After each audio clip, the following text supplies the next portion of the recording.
দেখো তো তোমরা বিকেলের জন্য এই স্ন্যাক্সটা বানিয়ে ফেলতে পারো কিনা।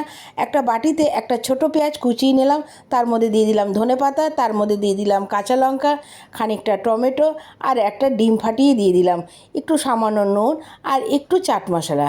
এটাকে মিক্সড করে নেওয়ার পরে তারপরে কিন্তু আমি আরেকটা ডিমও ফাটিয়ে এর মধ্যে দিয়ে দিলাম।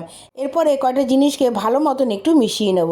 এবার সঙ্গে লাগবে দুটো লেজের প্যাকেট। এবার এই দুটো লেজের প্যাকেটের মধ্যে যতটুকু তোমরা লেজ পাবে হাওয়াটাকে বার করে দিয়ে ভালো মতন পিটিয়ে টিটিয়ে একটু গুঁড়ো করে নেবে। এবার একটা লেজের প্যাকেটের মধ্যে আমি আরেকটা লেজ ভরে নেব এবং মুখটাকে কিন্তু সম্পূর্ণ লম্বা করে কেটে নেব।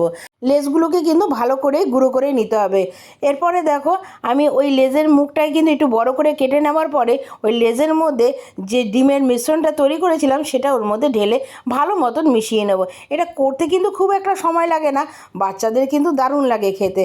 এটা দেখার পরে কিন্তু আমিও চট করে বানিয়ে ফেললাম, ভাবলাম যে রেসিপিটা কেমন হয়। খেতে কিন্তু দারুণ হয়েছিল আর করতেও কিন্তু খুব একটা ঝামেলা লাগে না।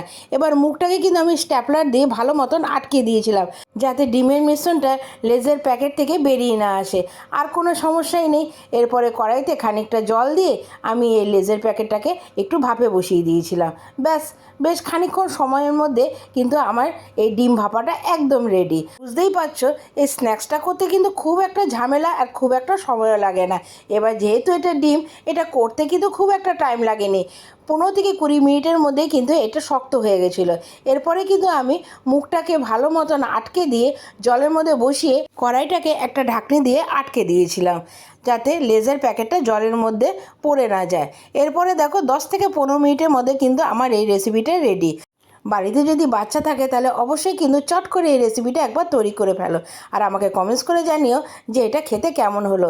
দেখতেই পাচ্ছ খুব সুন্দর লাগছিল দেখতে এবং খেতেও কিন্তু দারুণ হয়েছিল। এবার এটাকে পিস পিস করে কেটে আমি সস দিয়ে সার্ভ করেছিলাম।